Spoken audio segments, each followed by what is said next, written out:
The Clockmaker's Daughter, a village tale of time and transformation. Scene 1. Dawn in Sundarpur. Sunlight tiptoed across the thatched rooftops of Sundarpur, a village cradled between emerald fields and gentle hills. Mira, the clockmaker's daughter, stood by her window, watching the first birds race across the sky. In her hand she held a simple wooden timepiece, her father's unfinished masterpiece. Despite its rough edges, she cherished it as a promise of what each new day could bring. Today, as every day, Mira felt an ache in her heart. Around her, villagers moved at a leisurely pace. Farmers napped under banyan trees, children chased butterflies, and elders sipped tea, recounting tales that ran as slowly as molasses. Nobody seemed in a hurry, even as minutes slipped away unwatched, unvalued. Mira understood that time was everyone's most precious currency, yet here it glided by unstocked. She whispered to herself, "If only they knew what they lost in each idle moment." Determined, Mira tucked her unfinished timepiece under her shawl and stepped into the soft morning haze, ready to challenge Sundarpur's eternal lull.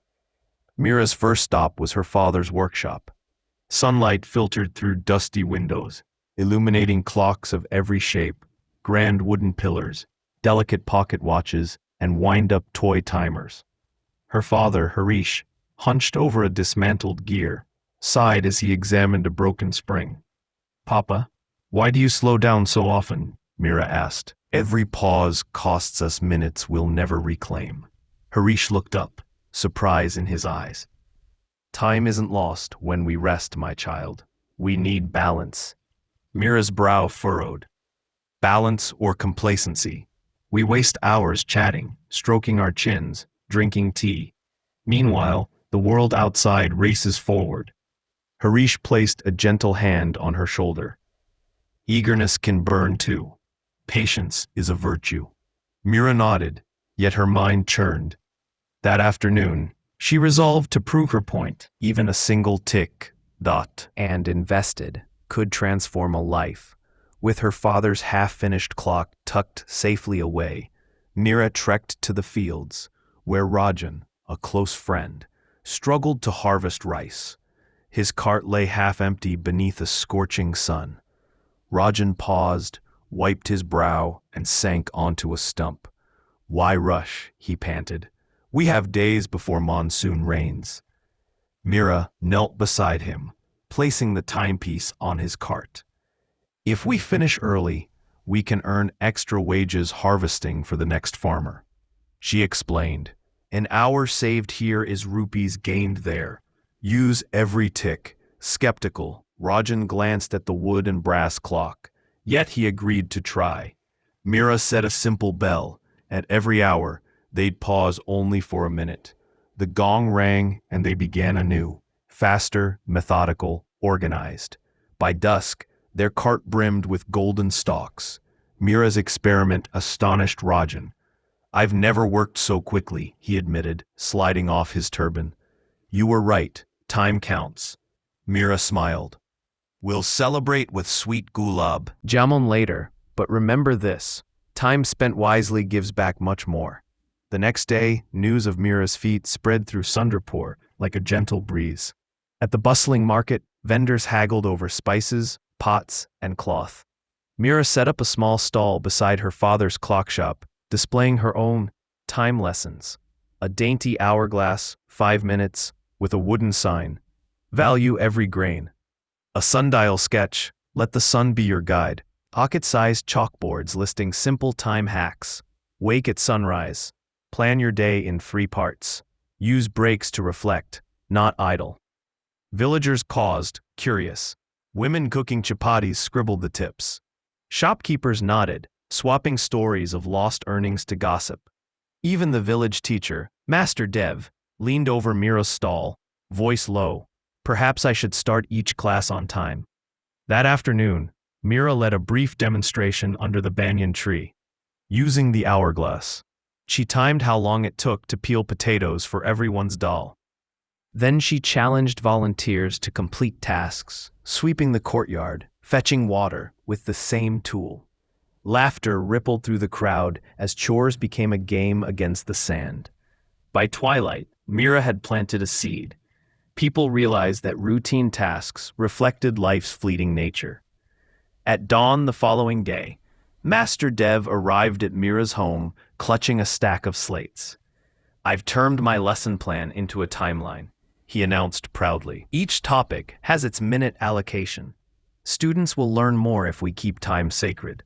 Excited, Mira helped him refine his schedule. They crafted bells to mark the end of each segment.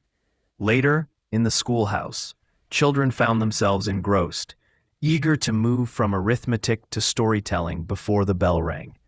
Their eyes sparkled with purpose. Master Dev returned to Mira's workshop that evening with a gift, a small brass bell, inscribed with the words, "Tick by tick. The future clicks." He fastened it to Mira's timepiece, an emblem of gratitude and solidarity. Word of Sundarpur's time renaissance reached neighboring villages. They proposed a festival of clocks, an event nodding to Mira's movement. Intricate timepieces, made locally or brought from afar, lined a circular plaza. Each clock told a story: a deer-shaped clock that raced its own shadow, a musical watch that chimed lullabies at dusk, a farmer's calendar clock, marking sown and harvest days.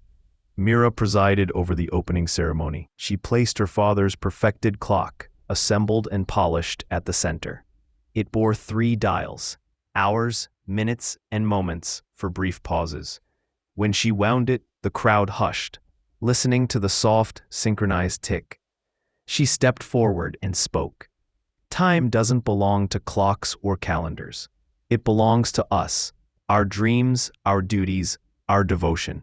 Value every moment, for once it passes, you cannot call it back."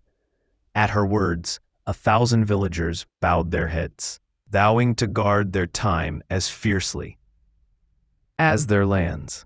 A month later, Mira returned to her window at dawn. But Sundarpur had changed. Children raced to school on time. Fields were harvested early, shops opened before sunrise, and evenings were reserved for family and reflection. Mira's father smiled, winding his masterpiece each day without a wrinkle of delay. Mira placed her timepiece on his workbench. He studied it in wonder and whispered, "My daughter, you've taught me the hardest lesson, not to save time, but to spend it wisely." She hugged him, her heart full. Then she took down her time lessons board and placed it by the door. Below it, she wrote one final tip: cherish the present. It's all we truly own. Years passed, and Sundarpur thrived. Travelers from distant towns adopted Mira's time lessons. The village clock tower, once silent, chimed each quarter hour, a reminder that life unfolds in moments. Mira grew into an educator, using her story to inspire classrooms far and wide. She reminded everyone,